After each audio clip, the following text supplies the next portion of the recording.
Vous voyez, j'ai par exemple ce livre ici, qui s'intitule Memento de la mythologie grecque et romaine. Vous avez ici tout un conteneur de fils de dieux et de fils de dieux qui ont existé chez les Grecs et les Romains. Tout un conteneur.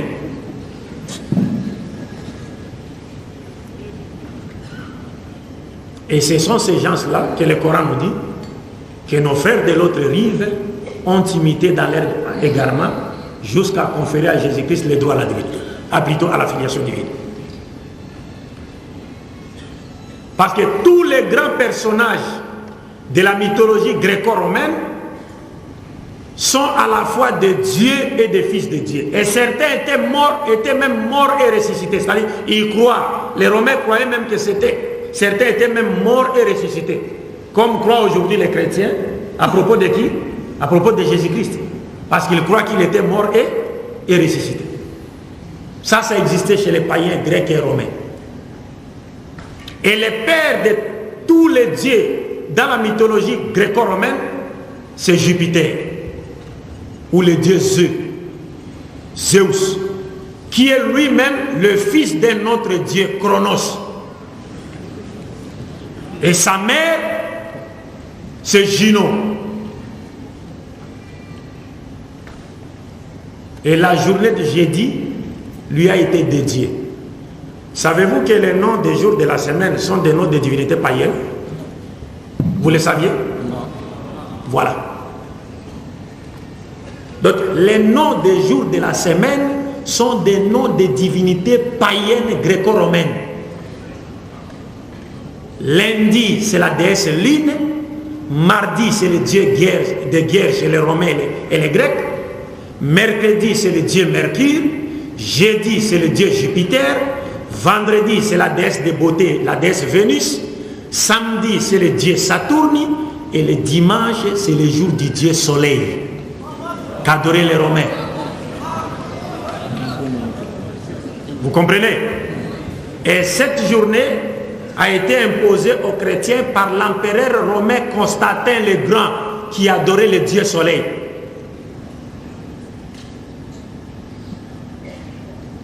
La journée du dimanche n'a jamais été chômée. Et ce n'est pas Jésus qui a demandé aux gens de se reposer le dimanche. Ça n'existe nulle part. C'est l'empereur Constantin. Parce que c'est ce jour-là que lui adorait son Dieu, le Dieu Soleil. C'est pourquoi le dimanche est appelé en anglais Sunday, le jour du soleil. Sunday, le jour où l'on adorait le Dieu Soleil. Donc je disais le dimanche, c'est le jour où on adorait le Dieu Soleil. Et même les noms des mois dans les calendriers grégoriens, ce sont des noms de divinités païennes. Janvier, c'est le dieu Janus. Il avait deux visages. C'est-à-dire un visage qui regarde l'année écoulée et un autre qui regarde l'année à venir.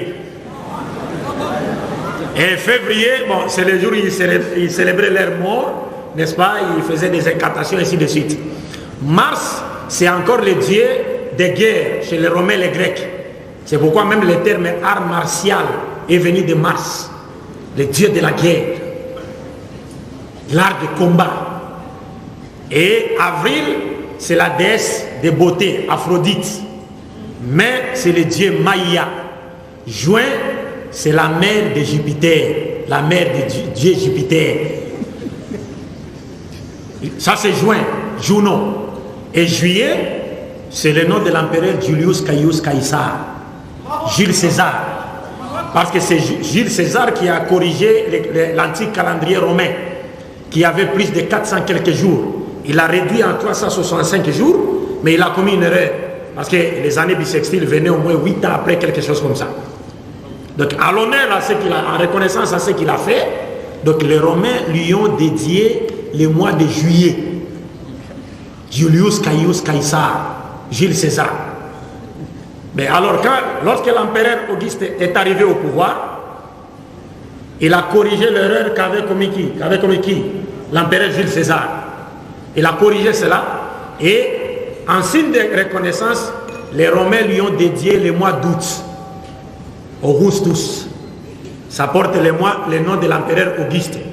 Mais ce mois n'avait que 30 jours. Tandis que le mois de juillet avait 31 jours. Alors les Romains se sont dit, mais non, Jules César fut un grand, et Auguste également c'était un grand. Donc Jules César ne peut pas avoir plus de jours qu'Auguste. Donc ils ont amené le mois d'août à 31 jours. Donc juillet a eu 31 jours et le mois d'août 32. Ce sont les 2 mois qui se suivent et qui ont 31 jours. Et malgré cela, il y avait encore une erreur dans ces calendriers-là. Parce que j'ai étudié tous ces calendriers. Plus de 100 calendriers. Et j'ai trouvé qu'il n'y a aucun calendrier sur cette terre qui soit plus correct que le calendrier islamique qui suit le cycle lunaire. Ouais. Donc, il y a eu toujours erreur dans ces calendriers. Et le pape Grégoire XIII est venu pour corriger cette erreur-là. Il y avait 10 jours de plus. Et nous étions un jeudi le 4. Le pape Grégoire a dit non, demain vendredi c'est le 15. Du 4 au 15. Le pape Grégoire XIII. C'est pourquoi l'actuel calendrier est appelé le calendrier grégorien. Parce que celui qui l'a modifié, c'est le pape Grégoire XIII. Vous comprenez? Quant à la fête appelée la Saint-Sylvestre, d'abord Sylvestre c'est qui? C'est le nom d'un homme. Sylvestre, c'est le 33e pape de l'Église catholique romaine. Pourquoi lui a-t-on dédié cette journée-là? Le 31 décembre. D'abord, lui-même est né le 31 décembre. Puis il est devenu pape le 31 décembre. Et les catholiques lui ont dédié la journée 31 décembre parce que c'est le pape Sylvestre qui avait pesé de tout son poids pour que la divinité de Jésus-Christ soit imposée sur toute l'étendue de l'Empire romain au concile de Nicée en l'an 325 de notre ère. Donc c'est lui qui a fait que Jésus-Christ soit aujourd'hui reconnu par certains comme étant Dieu. Maintenant, en reconnaissance aux efforts que Sylvestre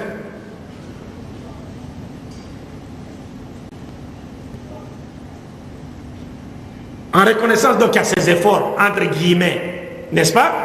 L'Église catholique lui a dédié cette journée.